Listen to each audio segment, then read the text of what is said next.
Howdy, folks. Welcome back to JJ's Library and Readings. Hope y'all are doing good today. I'm in my basement. I guess this ain't too hard to believe, but I record these videos in the basement of my house. And today I'm a little cold, so I got on my sweater with some sweat shorts and I'm comfy. Hope y'all are all comfy too at your home. Really, my thoughts today are just you gotta work hard to play hard. And hopefully, if you're lucky, you can do something that feels like play. Which I feel like this does for most of the time, because like I said, I started this because I don't think there's a whole lot of people reading books on, or at least not reading old books on YouTube. And this isn't an old book per se, but, hopefully we'll get there. But I think this has been a great book so far, and I hope you're ready to get back into it. So, back with Between Two Fires, we're on chapter 13 of The Rain and the Figure of Death. The rain started almost as soon as they went out the Port Saint Bernard and left Paris behind. The girl thinking of the tale of the Lot's wife, telling herself not to look back at the dying city, then doing so anyways. A column of smoke above Paris bade them farewell, as another column of smoke had once greeted them. This one, however, was in the city, where the fire at the wood carvers would burn his whole block, sending the healthy into the streets, consuming the sick and the dead. The drops of cold rain that fell on Delphine's face were the vanguards of the deluge that would save the left bank from burning out, the flood the marshy land on the right bank all the way to the Place de Graves. Bells tolled in the Latin Quarter.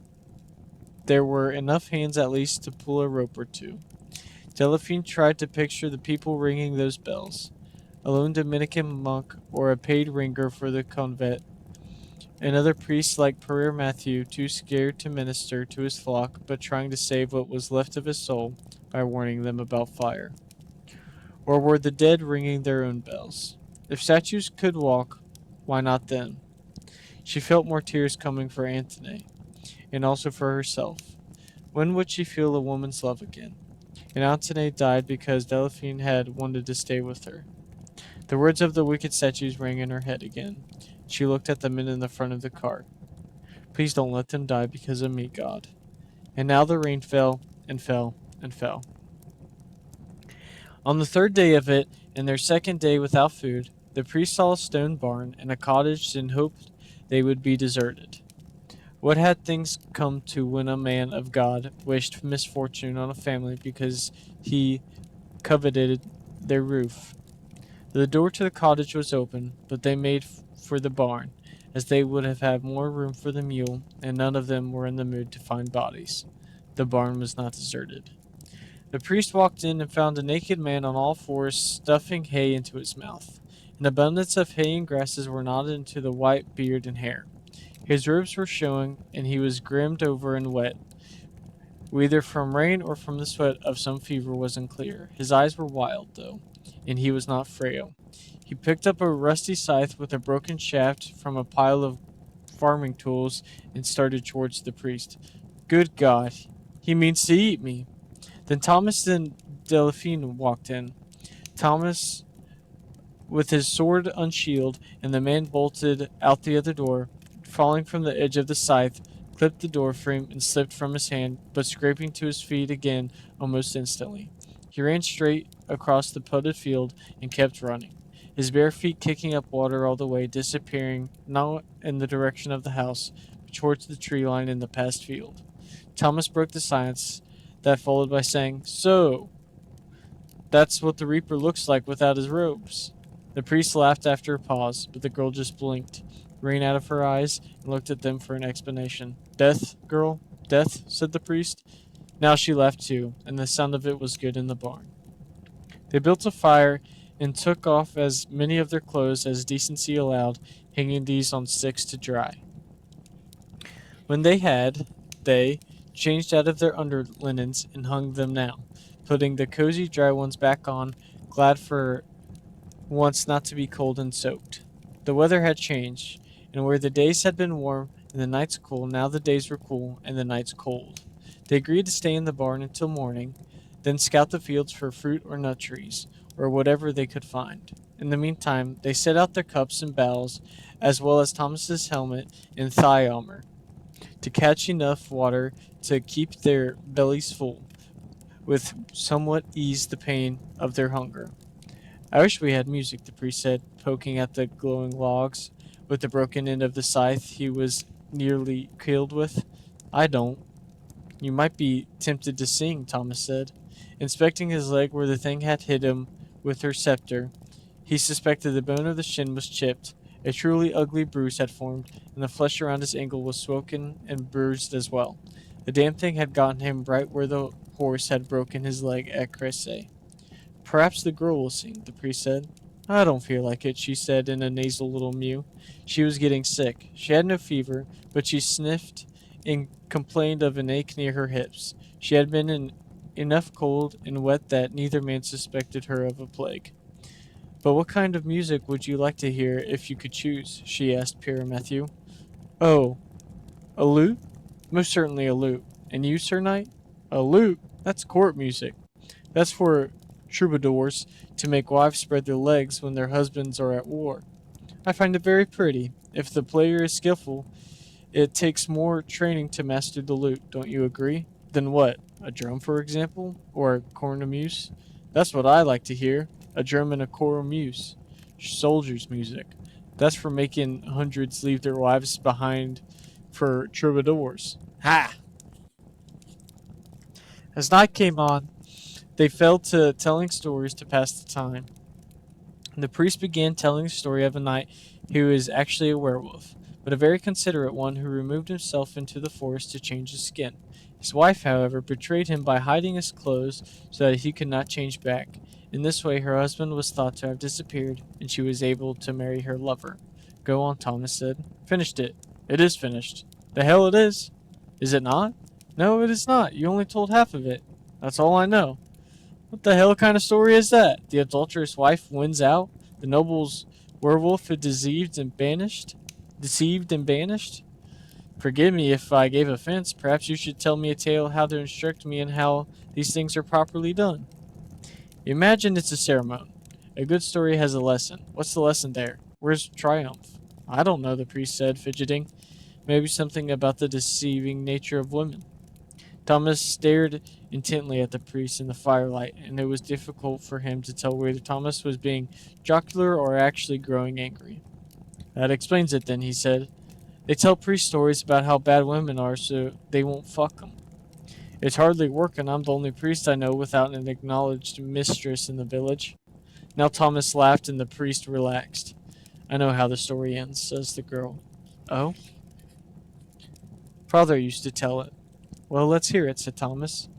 The knight went into the woods as a beast, Delphine said, and here she made the sound of a beast. And one day, the king of his hunting party found him. They were about to slay him, then the big wolf bowed to the king. I like it better already, Thomas said, nudging the priest. Now the king decided to make a pet of him, and he took him home to the castle. Everyone came to marvel at the beast, who was so tame and courtly, until one day the wife and the knight came. Wait, I forgot something. Are you sure you know the story, the priest said? But Thomas nudged him again a bit harder. Yes, she said gravely, looking at Pierre Matthew until he had his palms up in acquiescence. She sneezed and started again. When the king found the beast, the knight who had married his wife was there, and the beast growled at him. She growled and gnawed her teeth, causing both men to laugh. They wanted to kill it, so that's when it went up and licked the king's hand. So now we are back at the castle, and when the wife and the bad king came in, the beast bites her nose. Delphine trailed off, and the priest knew what she was beginning to remember. So he clapped his hands twice, startling her. The story, she said. Or he said. She nodded and blinked her tears away, wiping at them in her sleeves and snuffling. It bites her. He bites her. The knight. Yes, I think we have it. And they want to kill it again, but the king's wise counselor says not to. Where do they find these wise counselors in stories, if there are such? Thomas said. For I've ever heard of a king who let one speak. So they make the wife tell it why it bit her. I definitely like this version better. Poor wife bitten and tortured, Thomas said. And the king commands at the bed knight to bring the good knight's clothes. Wait, he's wearing them, so he just takes them off. Now he's naked? I guess so. Yes. Is it cold in this castle? Of course, she said very seriously. All castles are cold. Exactly how many castles have you been in? I haven't been in boats, but I know they have sails. Ha! There's your lawyer father. I knew he'd come visit. She sighed sharply in exasperation. Do you want to hear this? She said. So we have a shivering knight with a shrinking Biddle. Both of them laughed reproachfully at Thomas. Do you want me to finish? Because I can't when you keep interrupting me to show how clever you are. Ooh, Thomas said. I stand rebuked. So the naked knight. They gave him a robe, so the knight with the robe. The knight is not important now. So the unimportant knight. Delphine got up and walked away, folding her arms. Both men giggling like boys at her irritation, now implored her to come back. Sweet Delphine, tell us the story. Don't take on so. The story. The story. At length she took her place again, but pointed her small finger at Thomas. He put his hand over his mouth. So the king laid out the clothes for the beast, but it just sniffed them and sat down. Thomas removed his hand and said, Did it? But she cut him off and said, St, and pointed her finger again. He replaced his hand. The wise counselor said that the knight was ashamed to change in front of them, so they put the beast in a bedroom with the clothes. He went in on 4 legs and came out on 2. They both looked at her expectantly. What? She said. Finish it, Thomas said. I did. He became a man again. What about the bastard knight and the whore wife? Were they killed? If you like. What do you mean, if I like? It happened or it didn't. It's just a story. Yes, and it has an ending. I told you the ending. But we still have loose ends. Fine, she said. I'll finish it to your taste. The knight takes his sword and cuts the heads off both of them. Blood goes everywhere. Blood, blood, blood. Then he cuts the head off the king too. Blood, blood, blood. And he puts the crown on his own head, so he's king, and the wise counselor gives him his pretty daughter to marry, even though she's only 15 years old, and they have lots of babies, and then die and go to heaven. How do you like that, Sir Thomas? He clapped his hands and hooted. Now that's a content story, he said. I think we have a visitor, the priest said, pointing at the barn window where a pair of eyes peeked at them. Below, a mane of tangled wet hair knotted with grass. Thomas threw a log in the fire and hit the wall next to the window, showering sparks. Go on! He shouted, reaching for his sides. But the eyes just blinked at him. He got up, and the face disappeared. They saw the old naked man run by the door, looking wildly in at them. This is my barn, he said, outraged, and ran into the rain again. There was no question of Thomas catching him. The knight slept poorly. He woke up painting in darkness from a dream about riding his horse through a field of brambles and trying to remember where he was. When he did, he noticed that the rain had stopped, and he walked outside to look up at the sky. The half-moon flirted with him through gouges and slow-moving clouds that still had water, but he would not be able to look for his comet. He thought it might be out of sight now. Having murdered its stellar swan, he had no doubt that the others had come. This had been a presumptuous summer for comets. Only it wasn't summer anymore. His breath plumbed out in front of him. It was nearly mid-September, but it was cold like October. He heard movement behind him, and then a sound of mild displeasure. He turned to see the priest stooping to drink from the bowl he had set out. It's musty, he said. My bowl could do it with a scrubbing. Thomas looked at the sky again. Couldn't sleep? The priest asked. Thomas didn't answer. I know, stupid question. Hardly worthy of William of Ockham. Should have asked if you had bad dreams. I did. Would you like to know what about? Thomas didn't speak. I was being led around the courtside by a young girl. There were horrid things in the river, and wicked statues crawled off churches, and a great sickness had killed most everybody. I was starving to boot. Silence. My only other companions was a moody excommunicate knight who rarely spoke and didn't have the slightest interest in hearing about my nightmares. And of course, a meal. Thomas sighed. I like the mule. What did you really dream about? I dreamed my brother had no legs. The one in Avagon? The catamite? I have only one brother. He walked about with crutches like a stilt man, but drab and sad. I fed him from my hand as if he were a bird, but he was not grateful. He hated me for my legs. That sounds better than the other one. Perhaps you should go back to sleep. Now the priest looked at the sky. What's up there? If a priest doesn't know, how should I? Huh. Maybe a better priest would. He stooped now and took rainwater from the knight's thigh-piece. Thomas took a long look at Pierre Matthew. You haven't been defrocked or anything, have you? Should have been, perhaps, but no. You just don't always seem quite like a priest. Funny, I've felt the same way ever since the day I took orders. Why did you, then? Like most of the others, my father sent me. Why didn't you follow him into the strait? The priest didn't say anything. Well, he was a soldier, and? Do I look like a soldier to you? Not even a little. And yet I am heroic compared with my brother.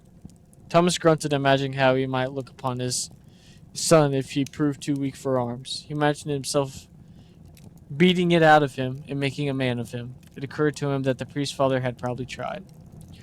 Our father used to say, since God has sent me only daughters, I shall send the bearded one to take orders and the others to fetch back sons. Thomas chuckled. Yes, I suppose it is funny, the priest said, and the first dozen times.